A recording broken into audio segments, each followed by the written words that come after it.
One of the ways to tackle procrastination that might work with me is that because I've identified a fear of mine, which is to put myself out there and to focus on any task that has reached a point where it means I need to put myself out there, right?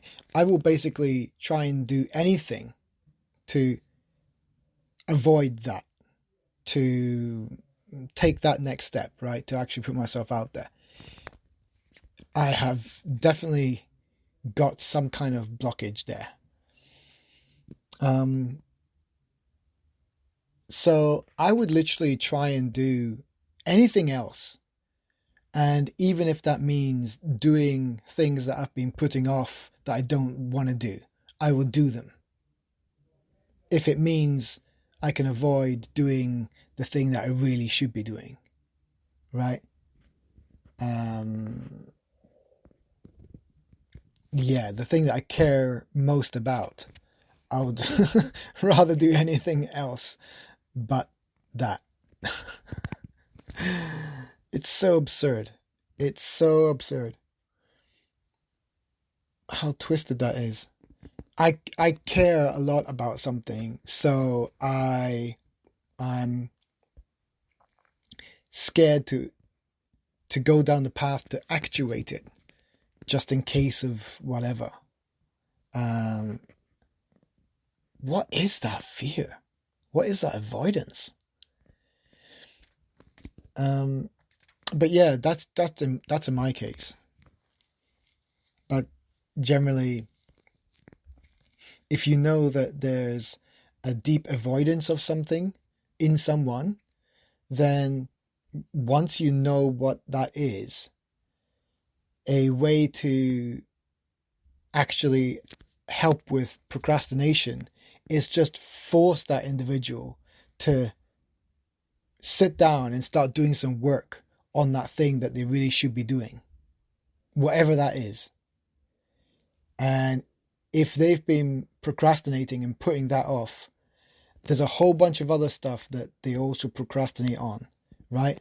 But if you find the thing that they avoid the most, if you find that out the most above everything else, anything that resembles that avoidance, that fear, that block, anything that revolves around that comes from that, they will try and just avoid like the plague. So if you procrastinate on anything other than that, lesser than that, less fearful than that, less meaningful, less impactful, less like really important, then you can start ticking those tasks off your list and start doing those things that you've been procrastinating on. Because at least you feel,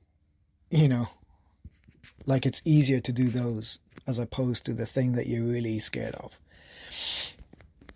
So that's a good way to actually stay productive. And when you stay productive, it gets you in a good mood and you feel like doing more. And so then it creates momentum for good behavior. And in a day, you might have done what you thought would take you weeks or even months. Because if you kept putting them off, they will always be seen as some kind of really, heavy task that you need to address. And it takes a great deal of effort. It takes a great deal of energy and self-control and determination, right? To actually push yourself in order to start addressing that thing that you've been putting off, right? But if we have that kind of dynamic going on with everyday tasks, really, things that just slip through the net, we allow them to be pushed back, and then we continue to push them back to the back of our mind, back of our psyche. We just can't be bothered to deal with that thing. It's not significant enough. And then it just keeps gathering more and more weight the longer you procrastinate. So eventually it just feels very, very difficult to actually address those. And they can get so heavy whilst being such a small, insignificant core. Yeah, they can often be seen maybe as great of an issue as anything that's actually an issue. It might just be because it's gained so much gravity, so much weight, because you've put it off for so long. But yeah, for procrastinators, find their fear, find the thing that they put off the most, and then find ways to make them sit down and address it for their own good, right? It takes a great deal. I mean, this is all about self-determination and self-motivation and self-control, right? Self-empowerment. It's all about taking back control of your own will, your own, wherever you want to focus your energy, whatever you want to do, you can do it. You can just direct yourself into that direction and you can just freaking go blast through it and just go for it. Nothing stopping you, right? You want to get yourself to that kind of status, right? But that seems so far from where you are now because you're so stuck with loads of tasks that you see before you all over the place, unmet tasks, duties. I know very well. I see them all the time. Everywhere I go, but I just keep putting them off. I just keep, casting a bubble around them, and they start to eventually blend in with the background, and I start to just not see them as a thing anymore. But that takes time. That's like advanced procrastination. But it's really important to start being self-aware enough to know that we procrastinators do this. And in our conscious like willful state, we declare to ourselves, right, let's decide to address this. Let's decide to figure it out. Let's decide to actually do what it takes to break these patterns and to actually address it. Because to remedy itself is something that procrastination will also be used to try and procrastinate from figuring out and identifying itself and remedying itself. We are using our own tools against us. Because procrastination is just a mechanism, a coping mechanism, a tool by ego to just try and, ignore, just be kind of blissfully ignorant and in denial about our tasks that lay before us that will most likely facilitate our growth. They're there to make us better. There are opportunities everywhere, but for whatever reason, selfishly, lazily, scaredly, whatever it is, ego doesn't want to deal with it. So ego uses procrastination to try and ignore and avoid. Usually it comes from some kind of insecurity or fear or just a narrative, probably a false belief system, a limiting belief, if you will.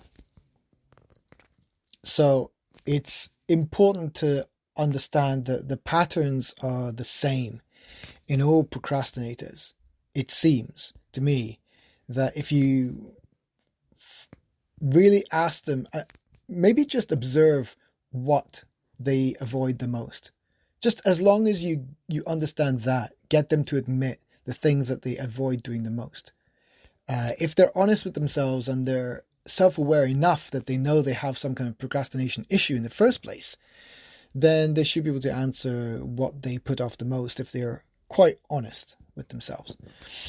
So once you've determined that, then it's a process of you have to get them to acknowledge that they are like a chronic procrastinator.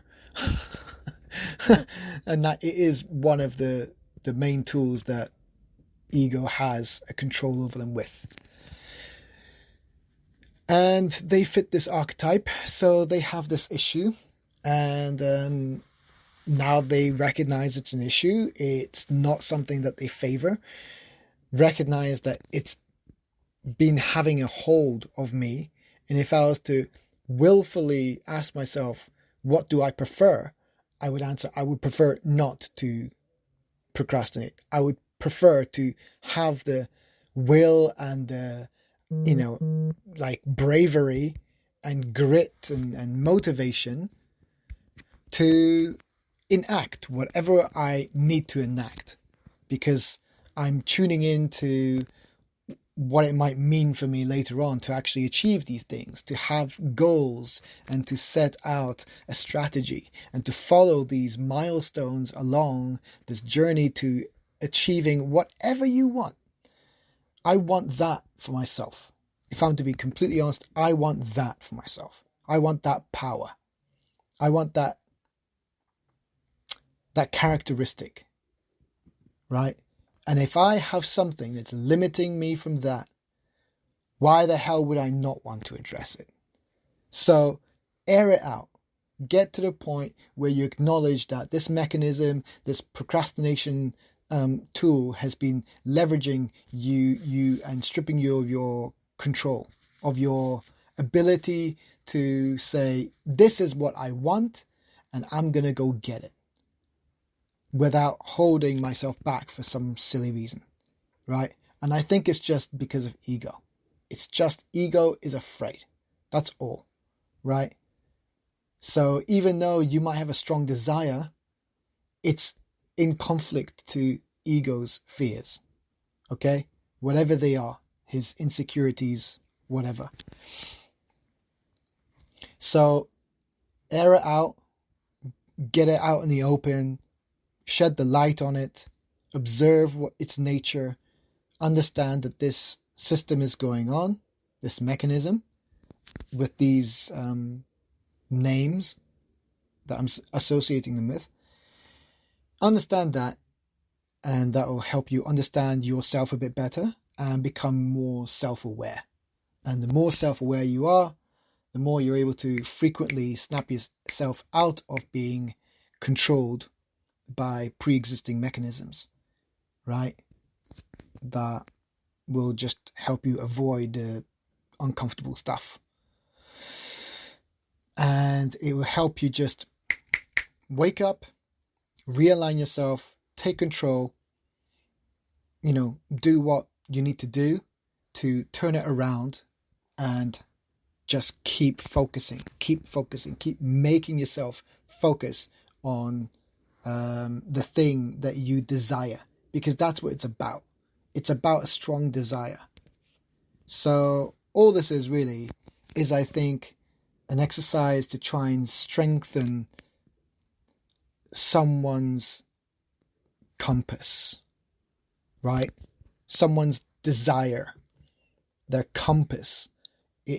It helps them align it, because it's like they've just been in the